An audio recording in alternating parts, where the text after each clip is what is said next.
नमस्कार। मैं प्रतीक पागे आज अपनी लिखी हुई एक कविता लेकर आपके सामने प्रस्तुत हूँ। मेरी कविता है कृष्ण से संवाद। यह वर्तमान की वो स्थिति है जिससे आज पूरा विश्व गुजर रहा है। एक कृष्ण से एक संवाद, एक कृष्ण से एक याचना है, कृष्ण से एक शिकायत है कि बस करो ये महामारी, बस करो ये संहार। तो सुनिए मेरी लिखी हुई कुछ पंक्तियां। कृष्ण, क्या तुम भी रोए हो या अब तक क्रोध में सोए हो? कैसे तुम इतने निष्ठुर हो गए, अपनी वायु अपने साथ ले गए। गुरु और वायु ने कृष्ण की स्थापना की थी केरल में, इसलिए वायु को कृष्ण का कहा गया है।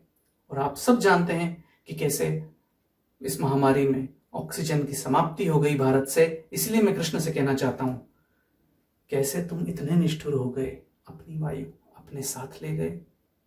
कर्म फल की चिंता न करने वाले तुम, फल की चिंता न करने वाले तुम, कैसे कर्म का लेखा जोखा पा गए, कैसे कर्म का लेखा जोखा पा गए। बांधने का तुमको सोच भी सके, बांधने का तुमको सोच भी सके, वो दुर्योधन अब कहां इस जग में। महाभारत में दुर्योधन कृष्ण को बांधने का प्रयास करता है, तब कृष्ण क्रोधित हो जाते हैं, हुंकार भरते हैं और उन अपने रूप का विस्तार करते हैं। इसीलिए कृष्ण से कहना चाहता हूं, बांधने का तुमको सोच भी सके, वो दुर्योधन अब कहां इस जग में। न भरो हुंकार, बस भी करो विस्तार, कोने कोने से आ रही दर्द की चित्कार, दर्द की चित्कार। कृष्ण, क्या तुम भी रोए हो या अब तक क्रोध में सोए हो? चंद्र से क्या फिर कोई वादा कराए हो? चंद्र से क्या फिर कोई वादा कराए हो? कितने अभिमन्यु ले जाने की कह आए हो?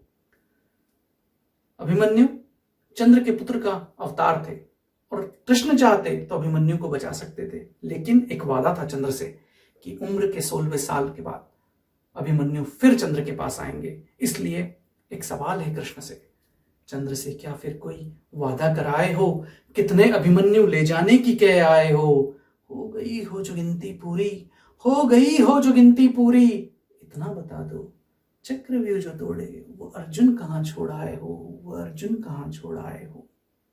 उत्तरा का एकाकी मन तो देखा है तुमने, उसका अग्नि समर्पण भी रोका है तुमने। उत्तरा अभिमन्यु की पत्नी, जो अभिमन्यु की मृत्यु के बाद सती होने निकली थी, उसको सती होने से, उसके अग्नि समर्पण से कृष्ण ने ही रोका था।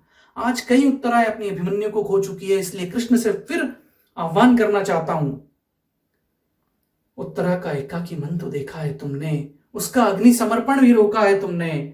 फिर कई उत्तराएं अग्निपथ पर आ खड़ी है, संभाल लो इन्हें, कैसी विपदा पड़ी है, कैसी विपदा पड़ी है।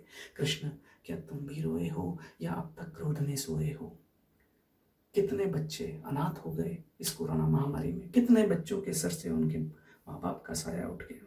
इसलिए कृष्ण से सिर्फ एक आह्वान है, सिर्फ एक सवाल है उन बच्चों की तरफ से, किसको मैया बुलाए, कैसे माखन खाए, कितने अबोध बचपन इस जग में हुए पराए। क्यों कृष्ण के होते कान्हा हुए असहाय, क्यों कृष्ण के होते कान्हा हुए असहाय। कुछ तो करो, कुछ तो करो, दो कान्हा को यशोदा से मिलाए, यशोदा से मिलाए। और आज कोरोना के महामारी के समय हम अपने चाहने वालों का, अपने परिवार के लोगों का अग्नि संस्कार भी नहीं कर पा रहे। इसलिए कृष्ण से एक फिर से गुहार है, ये कैसा श्राप है, ये कैसा श्राप है, प्रिय को कंधा देना भी पाप है, प्रिय को अग्नि न दे पाए, ये कैसा अभिशाप है। दाह एक संस्कार है, मृतक का अधिकार है, न छीनो ये अधिकार। बस इतनी सी गुहार है, इतनी सी गुहार है। कृष्ण, क्या तुम भी रोए हो या अब तक क्रोध में सोए हो? अब एक अंतिम याचना है कृष्ण से, न राधा सी प्रीत, न मीरा सी भक्ति, मुझ खलकामी में कहां इतनी शक्ति। चुपते असंख्य शूलों से अब थक चुका हूं, बस भी करो, जीते जी मर चुका हूं, जीते जी मर चुका हूं। पाप अनन्य है, अपराध जगन्य है, पाप अनन्य है, अपराध जगन्य है, धन बेला पर लिपटे सर्प अक्षम्य है। क्षमा याचिका हाथ लिए करबद्ध खड़ा कर द्वार, तुच्छ मनुष्य पर कृपा दिखाओ, बंद करो संहार, बंद करो संहार, बंद करो संहार। जय भारत।